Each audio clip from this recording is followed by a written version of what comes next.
says we're live. Looks like we're back, and the rain is starting to pick up a little bit. Thanks for coming back. If you're going to come back around and watch the part two, we'll see how far we get along with this one. The rain is really starting to come down a little bit. Let me go ahead and turn the camera around so you can see. It's actually kind of a gentle rain, but it's so fine that it's actually carrying the breeze or carrying the wind back towards us. And I'm kind of in an exposed area out from underneath the awning. You can see the awning is just right there. So I may have to actually get up and move everything back here as we're starting this. And that might be a trick because there's a lot of stuff that's balanced. So give me just a moment while I do this. All right, I'll go ahead and put a, well, actually, I'll just carry the camera. I think, well, no, I can't really do that because I need both hands to move things around. So for the time being, I'm going to go ahead and just simply put on a green screen and let you look at the sunset while I move things. It'll probably take me about 2 minutes. Sorry I didn't anticipate this. Yeah, so just give me a few minutes and we'll go ahead and get started again. So let me go ahead and create the green screen. Get to look at my face for a moment as I go ahead and move some things around here. There's a little cover that helps protect the lenses on my wireless device. And I slide that over, and then I go back like this, and the screen's green. Let's take a look at some pretty flowers. How about that? So we're going to go ahead and load the pretty flowers up, and we're going to go ahead and do that. And then I'm going to disappear for a couple of minutes, and I'll be right back. But welcome aboard, and thanks for joining me. Yeah. All right, so take a look at the flowers, and hey, Dominic's on. Dominic, can you run the show for a little bit while I take a break and move some stuff around? I hope you can. So we'll get back to taking care of the shoes here in just a few minutes. Bear with me. Thank you.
Okay, thank you, Dominic. I appreciate you babysitting the live chat for me, and welcome aboard, everybody else. And we're going to go ahead and get ready to go back to taking a look at the shoes. Oh no, they're magic shoes. They just almost appeared over the cameras, or I'm sorry, over the flowers. So let's go ahead and knock down the green screen, and that should take care of that, but maybe it didn't quite take it. So there we go. Now you can see the shoes we're working on once again.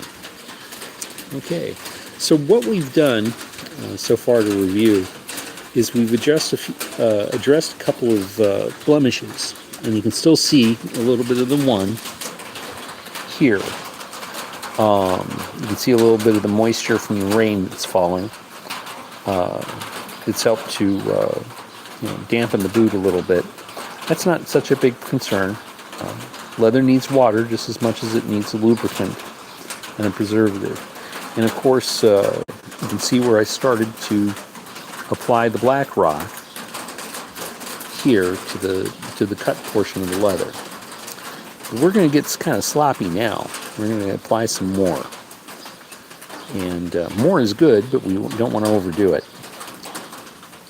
And we're going to begin applying it to the area where the tongue of the shoe meets the toe. And yeah, we're going to have some fun. Okay, so hopefully the weather's good where you are. Everybody's safe and having a great day, no matter where you are in the world. In parts of the world, it's already tomorrow. So what we've done here is we've taken the shoe brush that has a similar color in the dye that's been applied. It's not quite exactly the same, but it's very close. And we're just taking this little toothbrush. And we're just getting a little bit of the black rock on there. You can see just a touch of it up there where the toothbrush is blue. We're going to take that and we're going to start massaging that into this area across here. Okay. You can see it's quite, there's a lot of lubricant there. It goes a little of this stuff goes a long way. But we're going to massage the leather.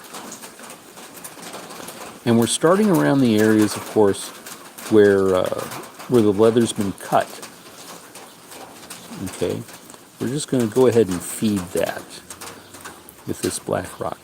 And of course, if you have access to fresh mink oil without lanolin, it's important that it doesn't have lanolin in it.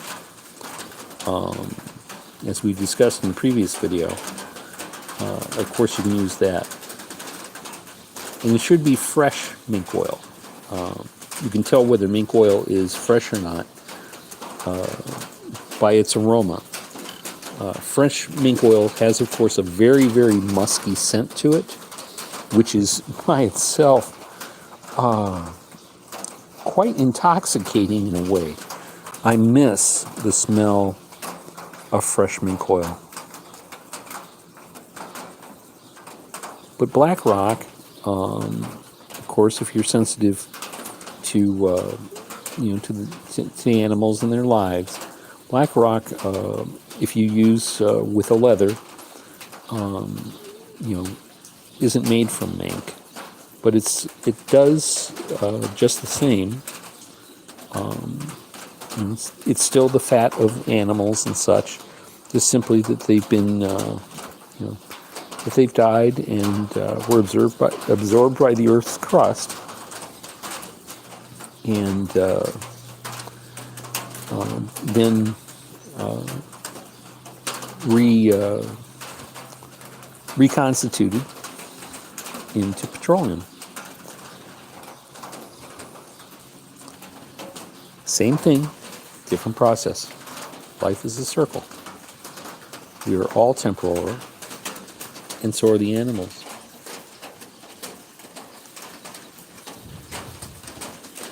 It's how we use these products and how mindful we are when we use these products that serve to give us character and serve to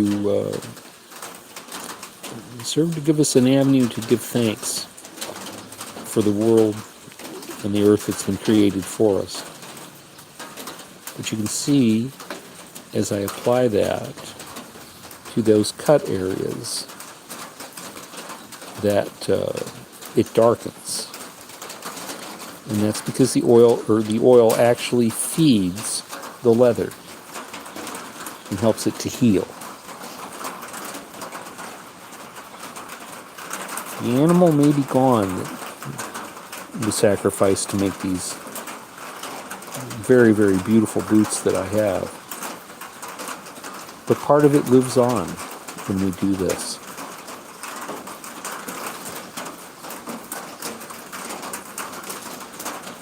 I'm going to take this, and you can see where the stitching is. You can see where there's punctures. All right.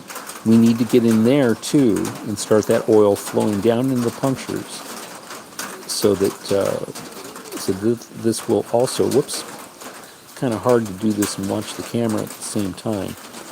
But we do this to help heal those punctures in the leather.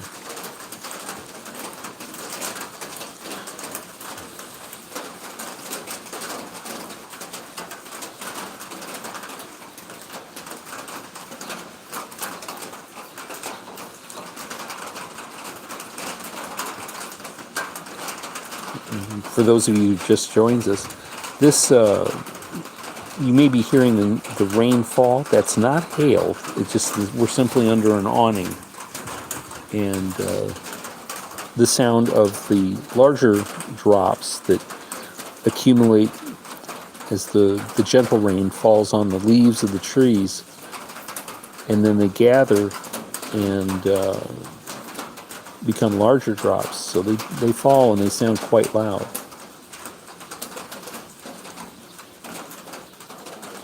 And we've had so much rain here. We're actually ahead of the averages for rainfall in this region. But just to the north of us, they're actually behind. It's kind of interesting how that all works out.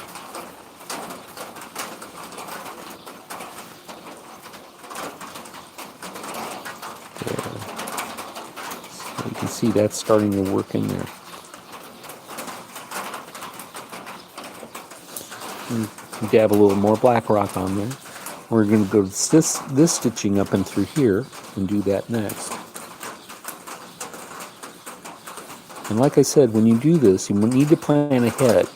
You need to have an area set aside so that the black rock can soak and penetrate into the leather and into the wounds of the leather where the stitching needle penetrated in all the leather, because this black rock will permeate through the dyes and into the leather. It's not a penetrating oil per se, but it functions similar to that. It's a multi-purpose thing.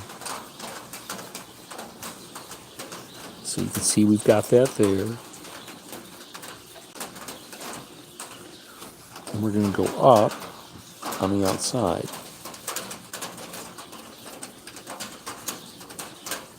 And you don't want this stuff to accumulate so much in one place. You can see how shiny that is. We're going to spread that around quite a bit eventually.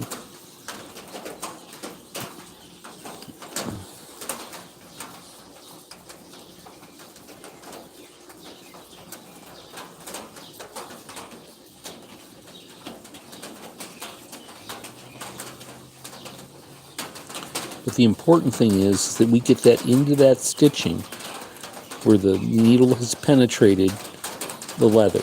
We're going to help that leather heal. And of course, as we're doing this, we're giving thanks for the animal that was sacrificed so that we may have this shoe and footwear. And giving thanks for the craftsmen and women that helped to build it.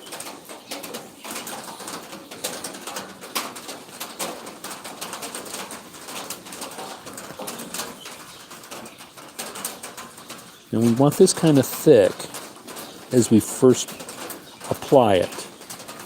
And that's because we're aiming to have that go down into those wounds.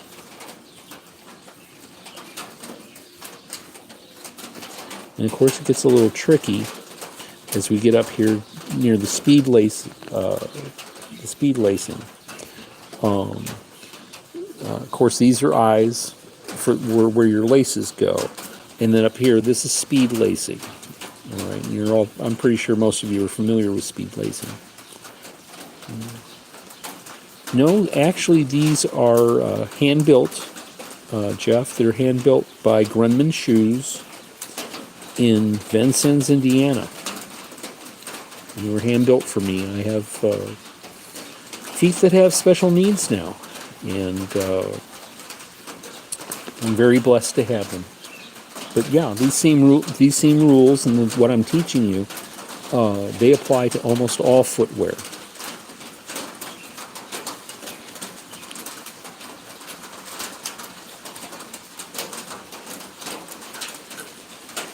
All footwear is, especially leather goods, they're all made from the hides of animals, and they need to be cared for in order for them to last. And with a reasonable amount of care, and mind you, this is the most labor-intensive part, is when you first get new shoes or boots or any leather goods, is giving it its first feeding, so to speak. Okay. Now, we're just about done with the outboard side of the left boot. And we're going to go ahead and do the same thing to the right.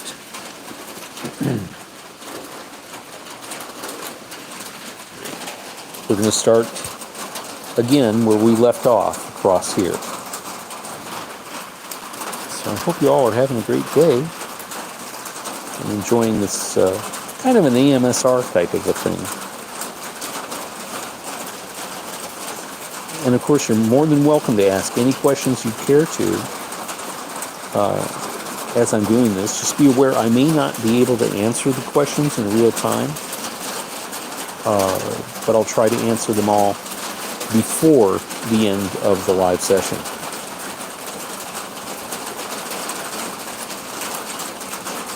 So right now we're just kind of listening to the rain and feeding the boots.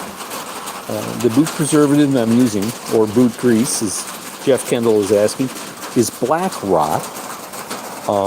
Here, I'll go ahead and show you real quick. This is Black Rock. You can buy it online, or you can find it at a leather goods store. Just do a search on the internet, and you'll be able to find it. It's getting harder and harder to find mink oil, which is actually what I prefer. But the Black Rock is very good in itself. It just doesn't smell as nice. It does serve the same purpose.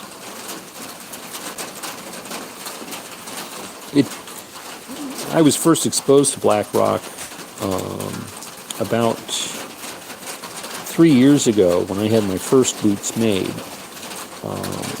This is actually my third pair, and they're not worn out. It's just that, simply put, it was time for me to acquire that third pair. I should have probably acquired them several years ago, but yeah, this is the new pair, and they need to be preserved and cared for right from the get-go if you're going to make them last. And the amazing thing is that if you care for boots like this, and mind you, I wear these boots as shoes. Mind you, they're my everyday footwear.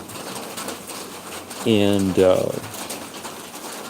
but if you work, for example, in a coal mine or something, or in an environment that's very, very harsh on footwear, Black Rock will help to extend the life of your footwear and its ability to protect your feet in those types of environments. But these boots, because they're not really in a hard working environment, like a mine or a quarry or a mill, they have the potential of lasting maybe 75 years if they're cared for properly. Of course, not all boots or shoes are going to last that long. It just depends on the environment and working conditions of the individuals who wear them. So, as they used to say, your mileage may vary.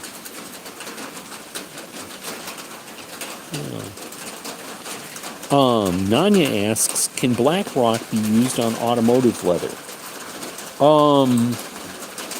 Well, that kind of depends. I would say that if it is an actual natural leather, it might be able to be used.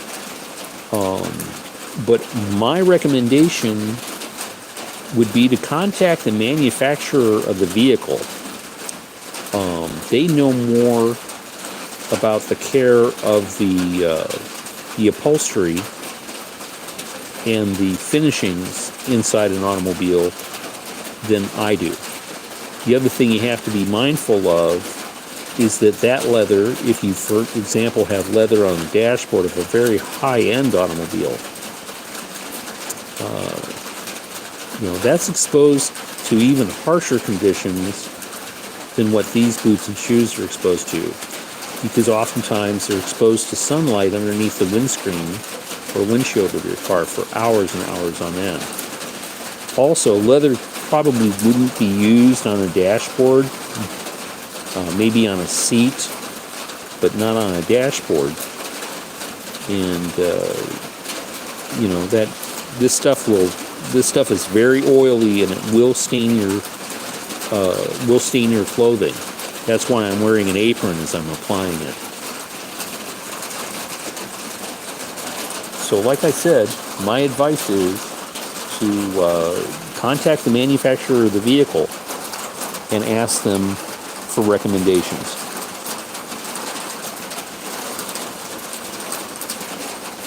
And mind you, this is just the first step. Before these boots are actually worn outside and in the environments, they will have not only a coat of black rock on them, but they will also have a coat of Lincoln shoe polish. But that's down the road a little bit. We may be an entire week before we get to the application of the actual shoe polish or wax.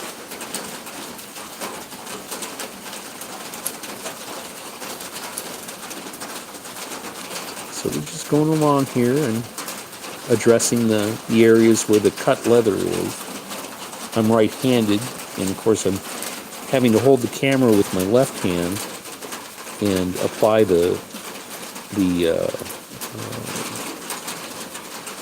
oil or preservative with the toothbrush with my right hand. So it's a little awkward. But yeah, where that stitching is, we have to heal those punctures from the initial construction of the boot.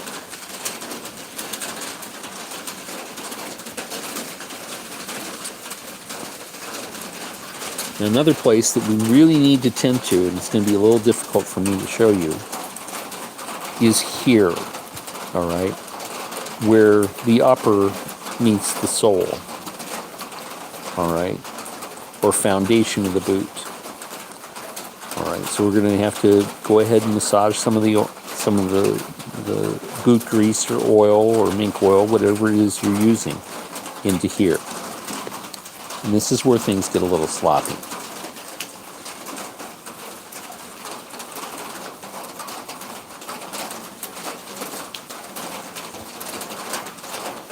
It's hard to get the little circular motions that we really want here. There you can see where I brushed some of the oil off the back side of the toothbrush. You can see it, how it accumulates on there, and you can see how it accumulates in the toothbrush itself, and how some of it has actually picked up the color of the dye, which is a good thing. And we're just applying it down there, just massaging it in. And now that we've done that, let's start to work our way up. Now you can see that there is some gloss already in the leather, but it's a very, very, almost like a matte as opposed to a gloss. So we're going to go ahead and use that to our advantage to see where the oil is. Now we don't need to apply it so thickly in the areas where the leather hasn't been injured during its manufacture, but we're going to apply it anyway.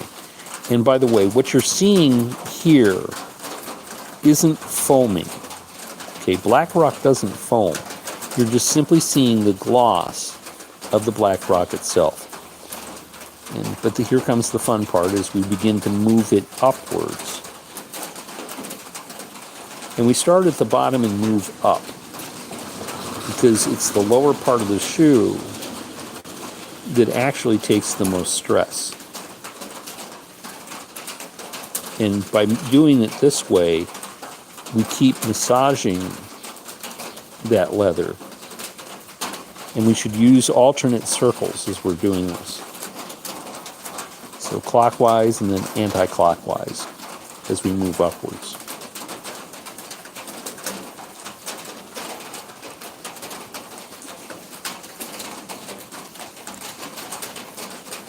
And then we can brush it up a little bit.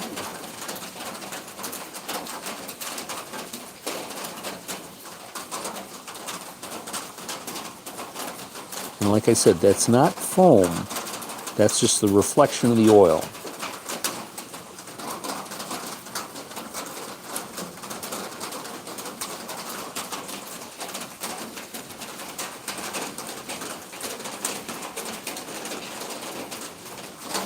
Trying to do this one-handed and holding the boot in my knee is kind of difficult. This goes a lot quicker if you're using both hands, because of course you can use your one hand to hold the boot itself in the with your one hand, and then use your other hand to brush the leather and brush the black oil on it. But we're simply causing the oil to migrate from bottom to top.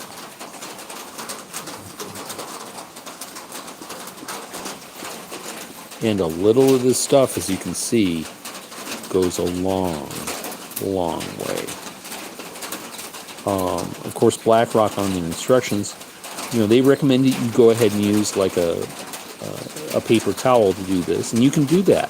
I've done it that way. There's nothing wrong with it. It's just that this is the method that I prefer. There's no real right way or wrong way of doing this. I'm just showing you what I do and a bit of my philosophy and things I think about as I'm doing it. So I'm remembering, even though I didn't know it, I'm remembering and giving thanks to the animal and for the people who made these boots possible for me.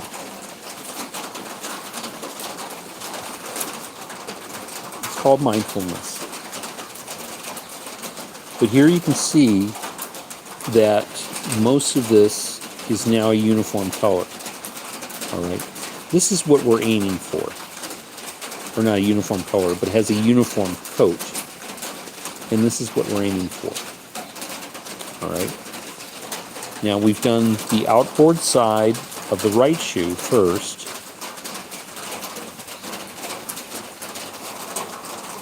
And next, we're going to go ahead and do the outboard side of the left shoe, which is pretty much more the same thing.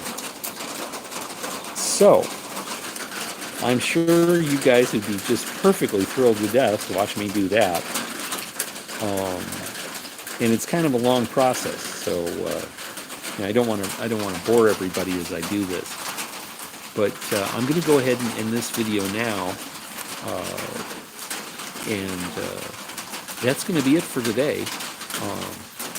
What you're going to want to do is go ahead and apply the black rock, and or how can I put it? You start, of course, with the shoe cream / polish, and correct any blemishes. You help tend to those first, and then you use the black rock to help heal the cuts and punctures in the leather. You can actually get this done, this stage of it, you can actually get this done in about maybe an hour or less if you're focused on it and you have both hands to use. It's taken me an hour and a half because I've been trying to explain as we go along. One of the things that you can also do that helps you kind of get in the zone if you're not in an area or in a situation where I am, where things are relatively quiet, is find some good soothing music, or find some music that has a repetitive beat to it. Interestingly enough, before I started making these two videos today,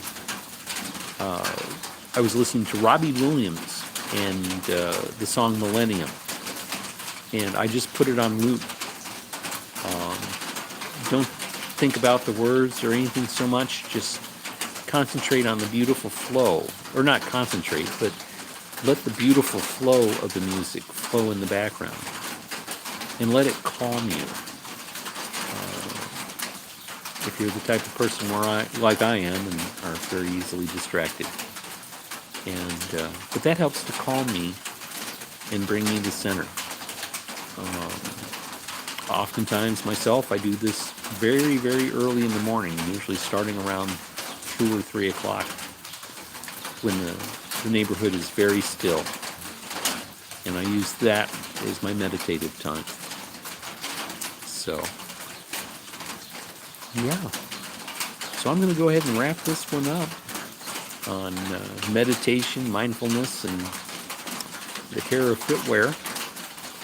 And I hope you've all gained something from this, or will gain something from it in the future if you stumble across this video or this series. This is actually going to be part of a series and a playlist. And until next time, when we come back and have removed the excess black rock, that you want to go ahead and use a paper towel for. I should have mentioned that. But like I said, get the black rock on there, let it go ahead and have a day or two just simply to be absorbed by the leather, and then wipe it off with a paper towel, and then we'll be ready for the next step. And until then, well, I guess there's nothing left to say but good luck, Godspeed, and we'll see you around town.